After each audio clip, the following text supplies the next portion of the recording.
Toxic masculinity is the anti-concept used to destroy the concept of masculinity.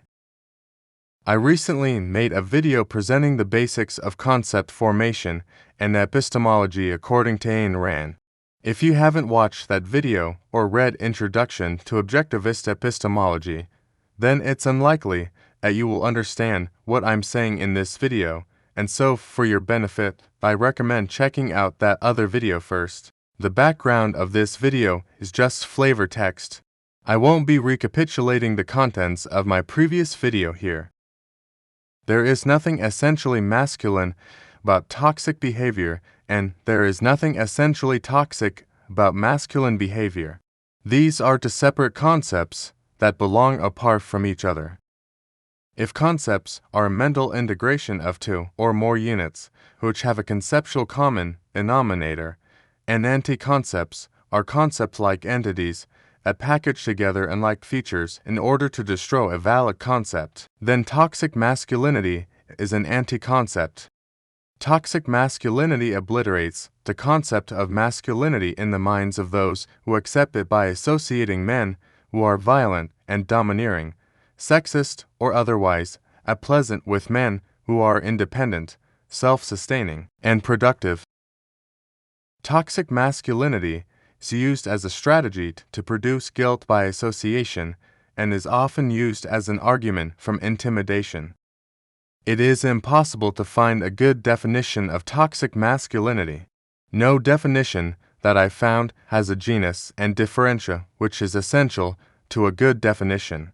And any concept without a good definition is rationally unusable. Every definition that I have seen merely lists a number of unpleasant traits or behaviors and says that they're associated with masculinity. Behaviors such as violence and domineering behavior, which they say are more common in men, or sometimes the claim is that such behavior is socially accepted as being normal for men or expected of men. People have volition, so it doesn't matter if men are more often violent and domineering or express any other unpleasant trait. They have chosen to do so. It is not biological or societal.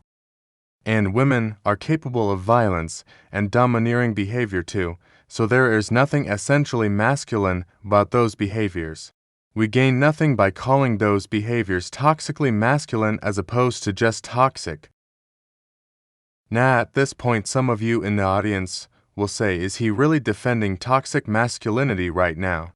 Absolutely not. I am saying there is no such thing. If a man is being violent when it's not warranted or domineering, then that is neither moral nor masculine and should be condemned. What in fact I am saying is that we already have perfectly usable concepts to describe violence and domineering behavior and many other undesirable behaviors. The concept which refers to violent behavior is called violence. The concept which refers to a person who's being domineering is called domineering. But why not use the concept of toxic masculinity if most people know approximately what you mean by it? Because as Miss Rand pointed out, nothing in the realm of cognition is worse than the approximate. We gain nothing by referring to these undesirable behaviors as a type of masculinity. And in fact, what happens is that we lose the concept of masculinity. Stay objective, my friends.